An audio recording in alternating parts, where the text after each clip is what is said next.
Il y a 50 ans sortait en salle, Vol au-dessus d'un nid de coucou.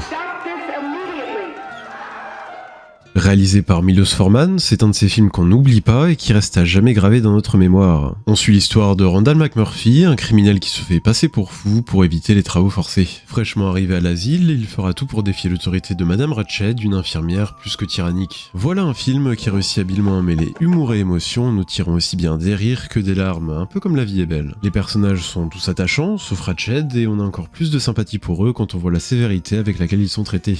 McMurphy devient donc un symbole de rébellion et de liberté pour les patients, leur permettant de briser la routine millimétrée dans laquelle ils sont emprisonnés. Il est celui qui veut ramener de l'humanité et de l'amusement dans un lieu qui proscrit pratiquement tout, quitte à magouiller bien comme il faut en volant un bateau de pêche par exemple. Cependant, à l'instar de Man on the Moon, le plus marquant reste sa fin. McMurphy est lobotomisé, réduit à un état végétatif, sa soif d'excès et de liberté ayant mené à un drame. Sa flamme ne s'est pourtant pas éteinte et elle guidera le chef vers le chemin de la liberté.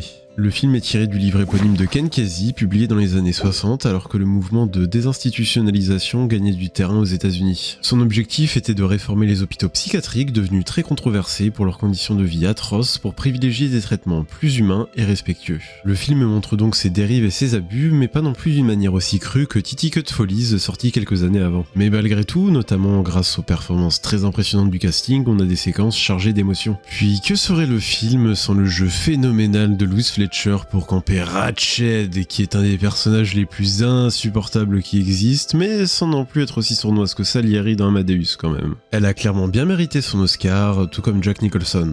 Petit moment anecdote, c'est le deuxième des 3 seuls films à avoir remporté le Big Five, c'est-à-dire les 5 Oscars majeurs, meilleur film, réalisateur, actrice, acteur et scénario. Le premier est New York Miami et le troisième Le Silence des agneaux. Vol au-dessus d'un nid de coucou est un classique absolu du cinéma. En plus de nous marquer au fer blanc par sa puissance, il explore un thème d'une force inouïe, notre quête de liberté face à l'emprisonnement.